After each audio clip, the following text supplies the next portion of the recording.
हमारे students Hindi study tips channel में आपका स्वागत है। आज हम बात करते हैं हमारे हिंदी का जो टॉपिक है अनेकार्थी शब्द उस पर। तो अनेकार्थी शब्द होते क्या है, सबसे पहले हम इस पर बात करेंगे कि अनेकार्थी होते क्या हैं। तो अनेकार्थी अनेक अर्थ, इसके नाम से ही पता लग रहा है अनेक अर्थ, यानी कि इसका संधि विच्छेद करेंगे तो अनेक अर्थ है।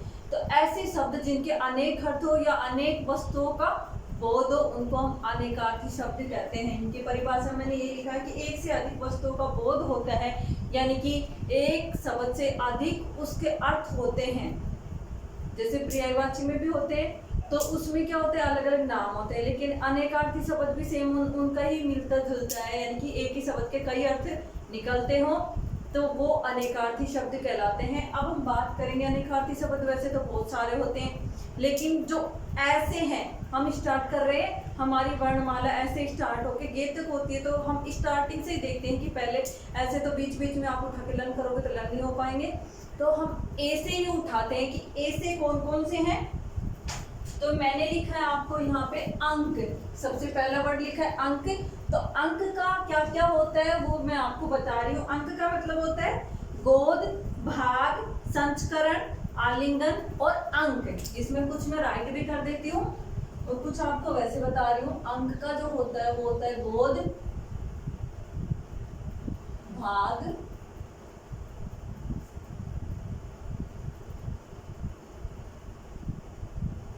संस्करण, अंक। गोद, भाग, संस्करण, अंक और इसके अलावा आलिंगन भी होता है। एक होता है अंकोर। अंकोर का मतलब होता है भेंट, कलेवा, दोपहरी। भेंट, कलेवा,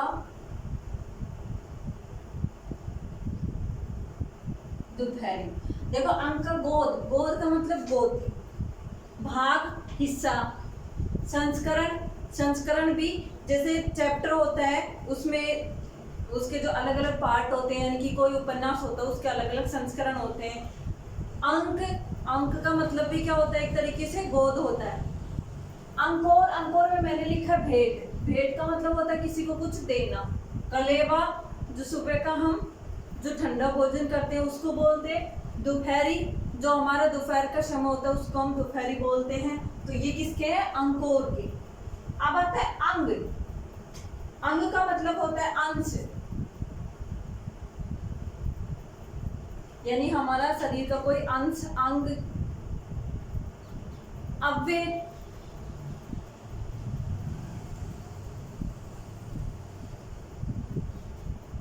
सहायक, देह। जो हमारे अंग, अंग जो शरीर से रिलेटेड है। अंग का मतलब होता है हमारा अंश, किसी भी, जैसे हमारा हाथ का उंगली ये अंश है, मुंह पर आंख अंश है। इसी तरह अव्यय भी बोल सकते हैं इसको, और सहायक भी बोल सकते हैं और देह भी बोल सकते हैं। अंतर, अंतर का मतलब होता है भिन्नता, भिन्नता, अंतःकरण।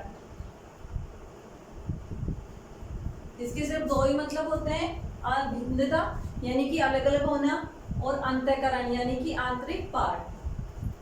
अंब, अंब का होता है आंख, ज्ञान, सर्प, मंडल। जो अंब होता है आंख का भी पर्यायवाची है, ज्ञान भी है, सर्प भी है और मंडल का भी नाम है, यानी कि जो अंब का जो अर्थ निकलता है वो इन सब चीजों से जुड़ता है। आपके पास ऑप्शन में इनमें से भी आ सकता है और इनमें से भी, कैसे भी आ सकता है। अगर ये क्वेश्चन में आ रहा है तो ये आपको ऑप्शन में मिलेंगे, इनमें से कोई भी चार में से एक मिलेगा, या फिर इनमें चार में से आ रहा है तो ये चार में से इनका आगे वाला पार्ट मिलेगा। अंबक, अंबक का मतलब होता है तांबा, पिता, आप।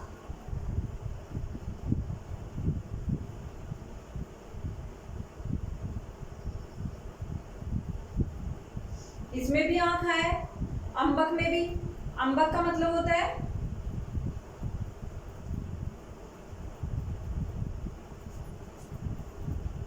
सॉरी, ये अक्ष के थे, ये अक्ष के हैं, आंख, ज्ञान, सरक और मंडल अक्ष के हैं ये। और अम्बक के हैं तांबा, पित्ता और आंख। अब हम बात करते हैं अम्ब पर। अम्ब का हमारा आता है माता दुर्गा, यानी दुर्गा माता को भी अम्ब बोलते हैं। आम का फल, जो हमारा आम होता है उसको भी हम अम्ब बोलते हैं। और आम के वृक्ष को भी हम अम्ब बोलते हैं। अब आता है अतिथि। तो अतिथि तो आपका सुना हुआ है, मेहमान,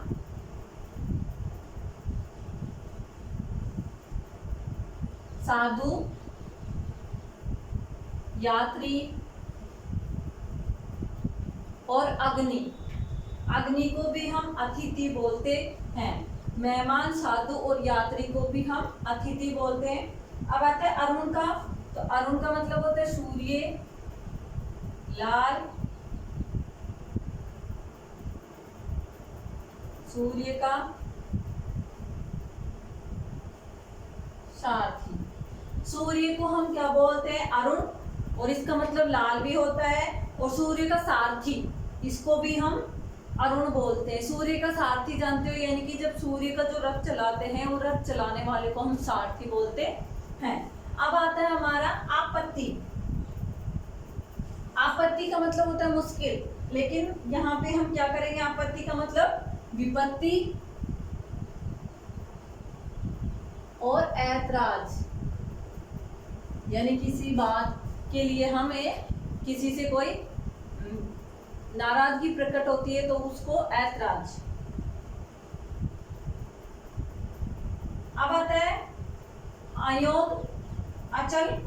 अचल का मतलब होता है निश्चल,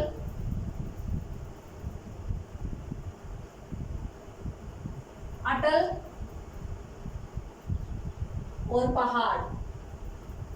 जो अचल है उसका निश्चल, अटल और पहाड़। अचल का मतलब लगातार चलने वाला, निश्चय। अटल का मतलब बिल्कुल कठोर। और पहाड़, पहाड़ को भी हम क्या बोलते हैं? उसका भी पर्यायवाची क्या होता है? अटल। अयोग, अयोग का आता है हमारा सारस,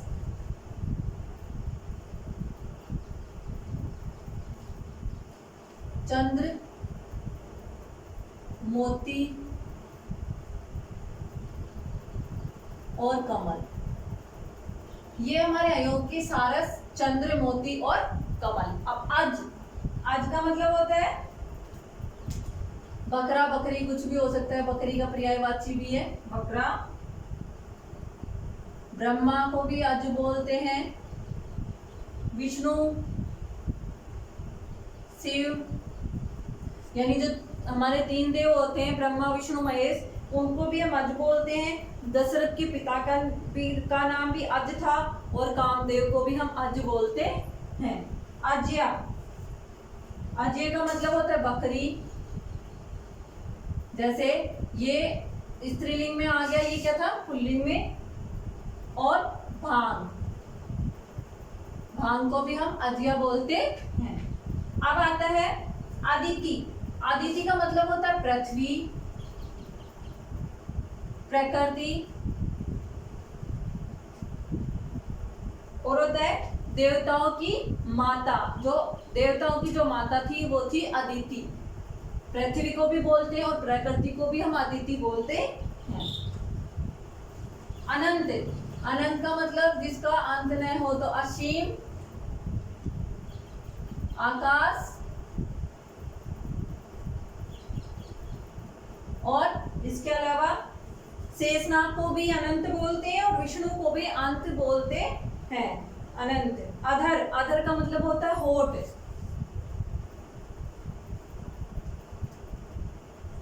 अंतरिक्ष भी होता है।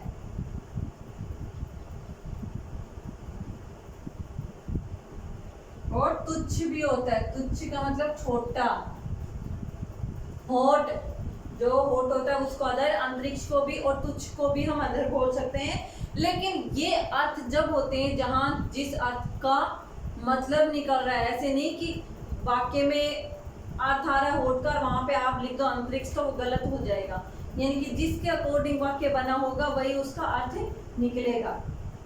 जैसे कनक कनक ते सो गुनी मादक तादिकाय, सो खाए बोरा है, सो पाए जग बोरा है। तो यानी कि कनक कनक दो बार इसमें आया है। तो एक कनक का मतलब होता है सोना और एक कनक का मतलब होता है धतूरा। नाम तो सेम है लेकिन अर्थ अलग अलग है। एक को खाने से क्या होता है, लोग वैसे पागल हो जाता है, और किसी को अगर अधिक सोना मिल जाता है तो वह वैसे पागल हो जाता है। यानी कि दोनों के मिलने से इंसान क्या हो जाता है, इंसान की बुद्धि भ्रष्ट हो जाती है, पागल हो जाता है। अब्द, अब्द का मतलब होता है बादल और वर्ष। जो अब्द है उसमें बादल और वर्ष दोनों हैं। अब है अब्ज, अब्ज का मतलब होता है कमल, चंद्रमा और कपूर। जो अब्ज होता है उसका कमल, चंद्रमा और कपूर। इसके अलावा मैं आपको वैसे रीड करके बता रही हूँ।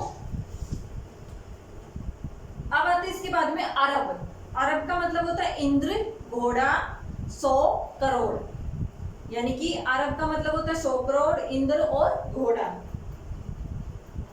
एरस का मतलब होता है आलस्य, आकाश, महल, नीरस। अली का मतलब होता है भोरा, कोयल, कौवा, बिच्छू, कुत्ता, सखी और मदिरा। अब आता है अमृत। अमृत का मतलब होता है मुक्ति, घी, अन्न, जल, सोना, सुधा और धारा। दोबारा बोल रही हूँ, अली का मतलब होता है, इसका अमृत का मतलब होता है मुक्ति, घी, अन्न, जल, सोना, सुधा और पार। अक्र, अक्र का मतलब होता है आशो, इंद्र, सूर्य, विष्णु, तांबा और आग। अब आता है अरुण लोचन। अरुण लोचन, अरुण का बताया था, जैसे मैंने सूर्य बताया था, तो अरुण लोचन का मतलब इसमें लाल भी था ना, तो लाल नेत्र, लोचन का मतलब आंख होता है, कोकिल, कबूतर। अर्थ, अर्थ का मतलब होता है धन, आयस, इंद्रियों के विषय हेतु। 3 चीजों के लिए आता है, धन, आलस्य, आशय और इंद्रियों के विषय हेतु। अब आता है अवस्था। अवस्था का मतलब उम्र, गति और दशा। अवस्था का मतलब होता है उम्र, गति और दशा। आत्मज, आत्मज का मतलब होता है कामदेव, पुत्र। कामदेव और पुत्र 2 होता है। अब आता है आशुभ, यानी कि हम पहले ए पे बात कर रहे थे, अब आ गया हमारा आप पे। तो आ से है आत्मज और आशुभ 2 ही है, और एक मैंने पहले बता दिया था आपत्ति।